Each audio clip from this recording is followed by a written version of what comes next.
Greetings everyone. We are Reunion, and the purpose of this channel, this particular podcast, is to vision into the future, into the present, what we desire to see. So taking from what has been bestowed upon us and passed down to us through our ancestors and our cultural inheritance, we seek to kind of sift through and sort out that which is most helpful, that which is most sustainable, and is timeless wisdom from that which no longer serves us, is no longer necessary to carry forward, which may have been born out of fear or was appropriate for the particular circumstances of that time in which those stories were created, those practices were evolved. In that spirit, I am in my car having a rare moment of no children in my presence. I've dropped off one. I'm on my way to pick up, go home and get others ready to take them to their daily activities. My name is Asha Shani, and I am thrilled to be making this video. I want to speak to the vision of change that I desire to see, and I trust that there are countless other people in the world, in our country, in our communities, who desire to see a similar vision. So I'm just going to speak to it now. The title of this podcast is the 2025 State of the Reunion Address. And this is an intentional shifting of the political narrative that is really shocking a lot of us right now for very good reason. So let's get started. 2025 State of the Reunion Address. Breaking news, my people. President Trump has rescinded each and every one of the executive orders that has been issued since his inauguration into the presidency on January 20th, 2025. Yes, breathe that in. Sigh, a deep, needed sigh of relief for this shift.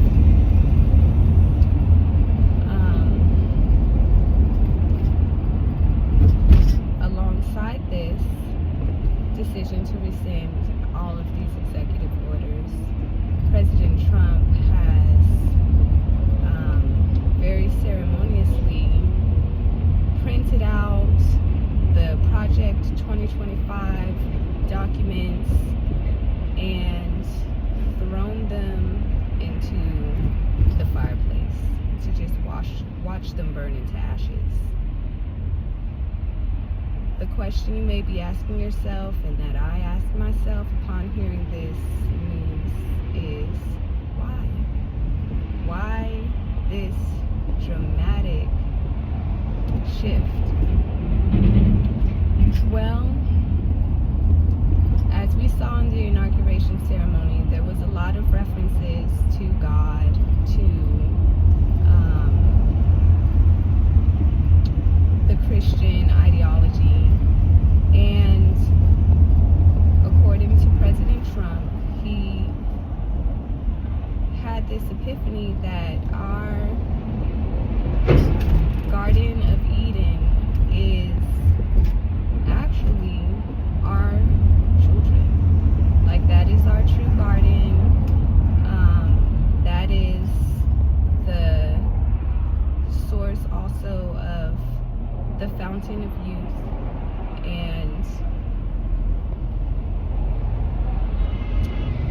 in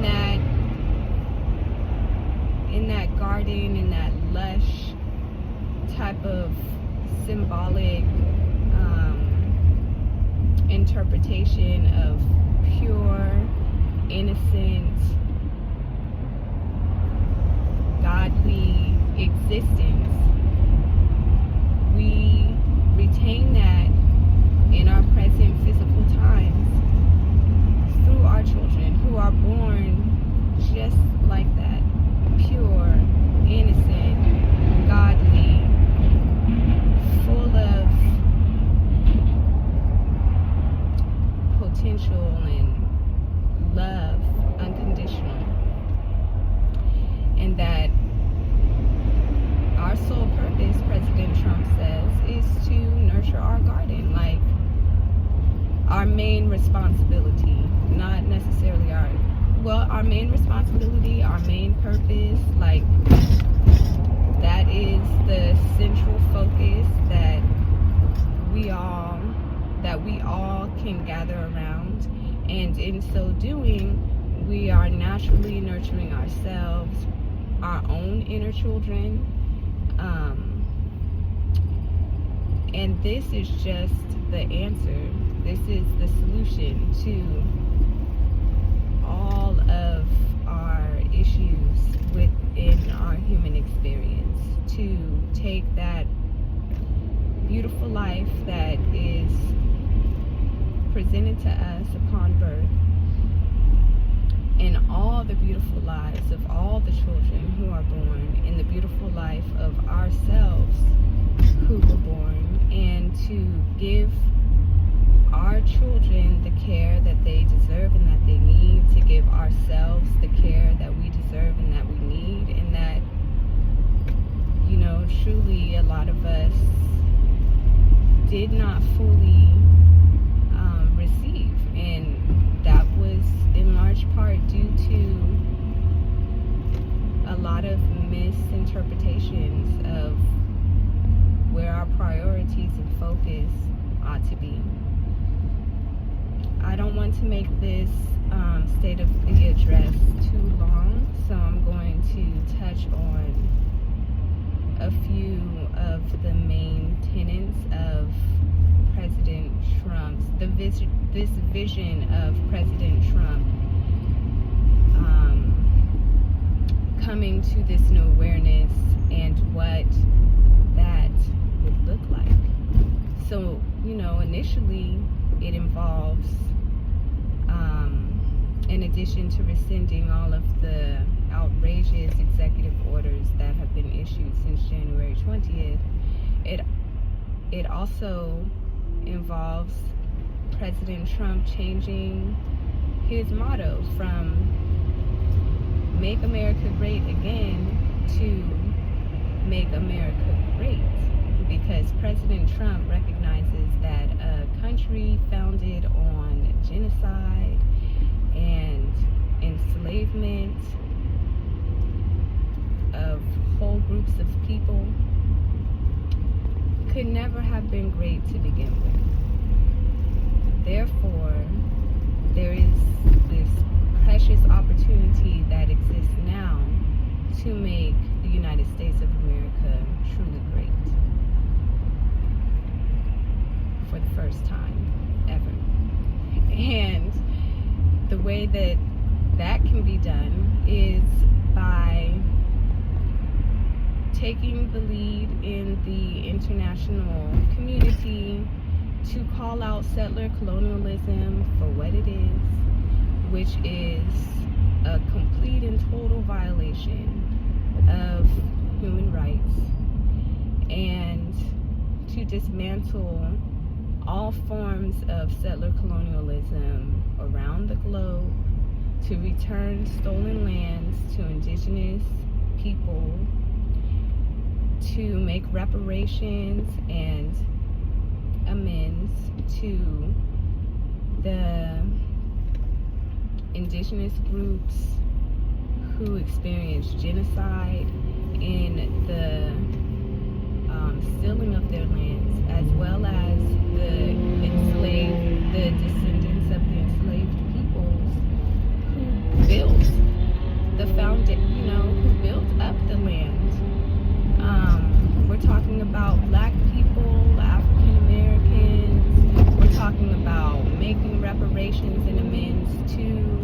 the nations on the continent of Africa. We're talking about returning all of the treasures that were stolen from these lands and from the indigenous people to their rightful place within the countries and within the communities from which these artifacts, these treasures were taken.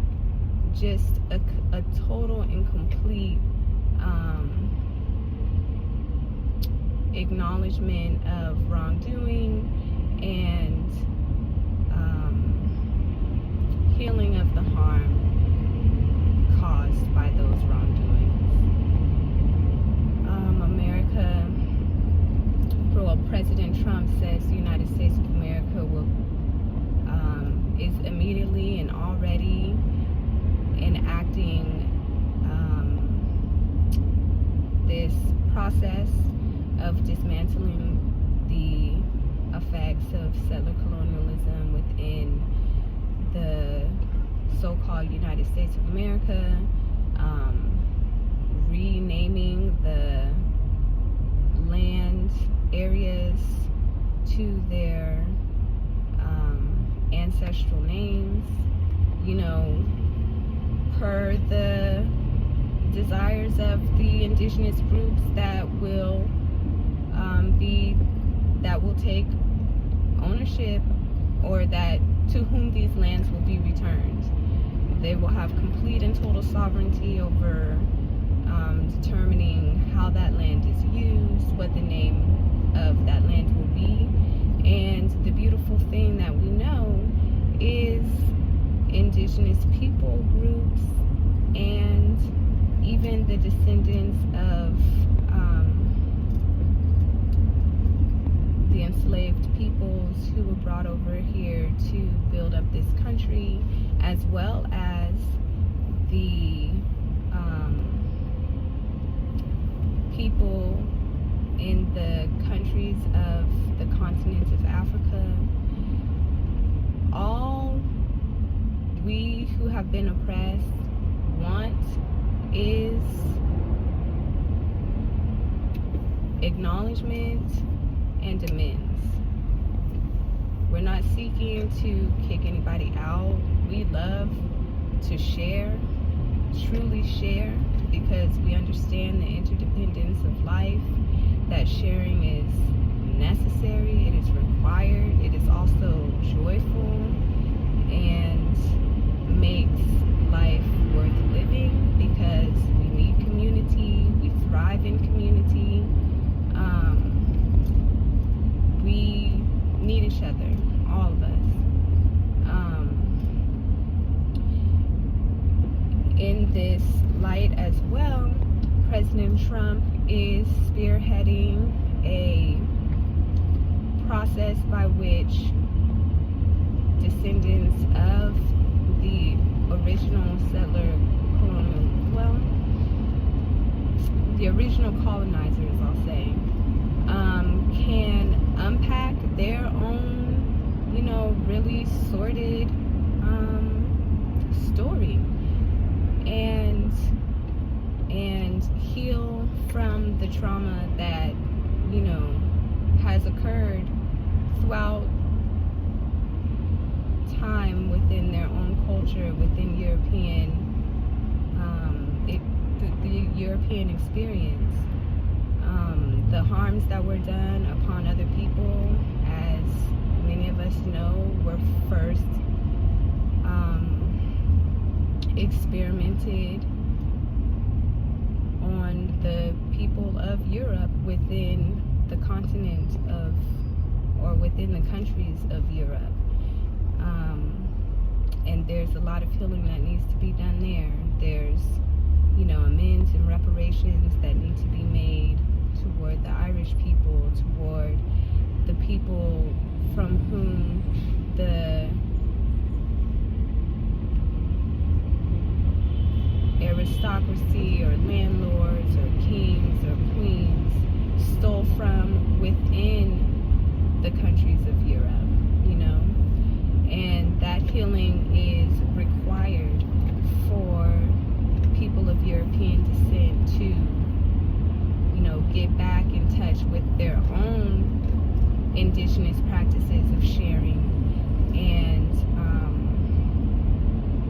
being able to live harmoniously with other cultures and other peoples on this planet, which is what's required.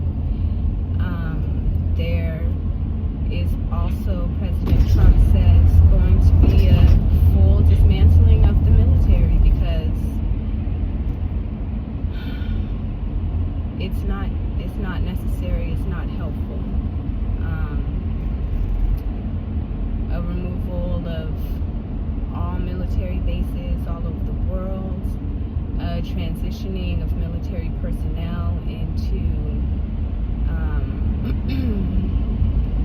other areas of the new society that is going to be rebuilt with the participation of all the people who live here.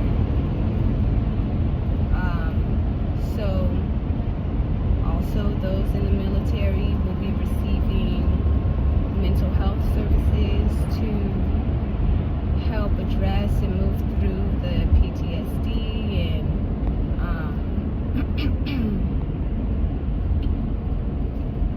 emotional, mental imbalances. This is also the plan for the entire police force of the United States of America, just a total dismantling of that institution,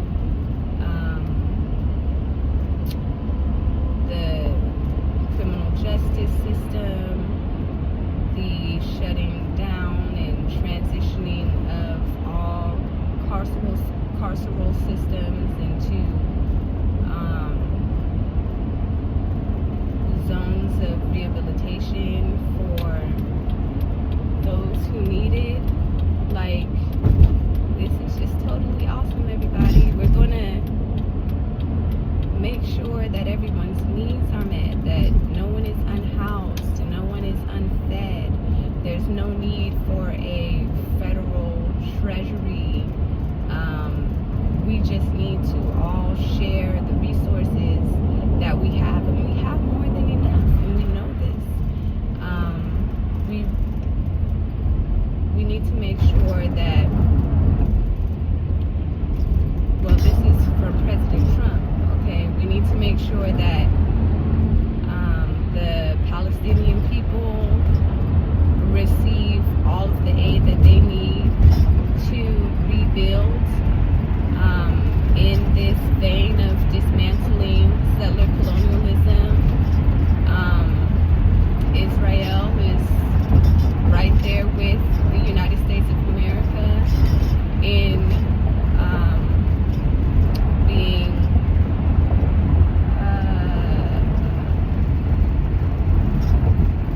being a kind of like very close relative of the United States of America, that the United States of America must now help, support, like that younger sibling or that best first cousin who has followed in, these undesirable footsteps of the older sibling or cousin. And as the older sibling or cousin, which in this case is the United States of America, is changing their life, getting off those, releasing that drug addiction or whatever the case may be, and cleaning up their lives, then that younger sibling or younger cousin that they influenced into that same destructive lifestyle, they now have a responsibility to support in also getting help and getting clean or getting healing. And so that's, President Trump's approach to Benjamin Netanyahu and Israel, to really include them in this tremendous refocusing of priorities to ensure that their people's needs are genuinely being met. All of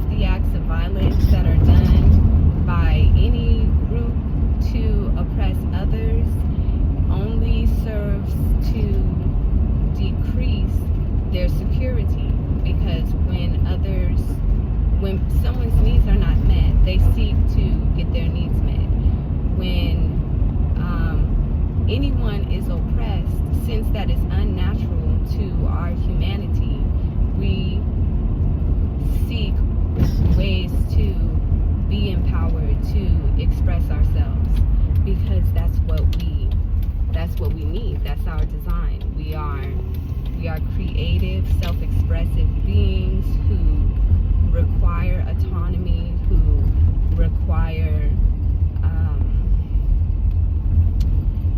ample avenues and opportunities to create our lives and to actualize ourselves. So this is a necessary and long-awaited shift, and I pray that you all vision with me. I think that right now, in the current political state of affairs, there is understandably and necessarily a lot of concern, and even to the extent of being some fear around, further outrageous things that are being done, on top of all the other mess that has already been made. I mean, for goodness sakes, how much can any of us, how much more can any of us take? And when I say any of us, I mean any of us. No one is benefiting from these policies, these attitudes, these behaviors, this violence that violates people's right to have their needs met and form fulfilling lives for themselves. So this video is my recap of some just wonderful shifts that I'm seeing happening, that I'm praying for, that I'm chanting for, that I pray for you to chant for with me, because we need this. We need to devise, we need to write our own project 2025, our own, constitution. Like, the power of those things was the intentionality that created them, and the tedious, recording and inscription of these different agreements and visions and ideas. The same intentionality is required of us to manifest what is better, what we desire, what we need. That was a moment in time. It was an attempt to create something better. The challenge was, it was a moment in time in which a select group of people wanted to create something better for themselves rather than the whole. It was perhaps a movement in a positive direction, but it needed to be continually evolved to include everyone, to be aligned with the other people that we share this earth with, and it also needed to be done in integrity, which it wasn't. The Constitution was built on genocide, stolen lands, violence, which are all contrary to the principles that the Constitution so-called is supposedly upholding. It's just hypocritical. It's got no true foundation. So we're here to create something new, and I thank you for watching. I send you much love and light, and I ask that we hold every single human being on earth up in prayer for the highest, that we all have the healing that we need to create the world that we desire. Blessings.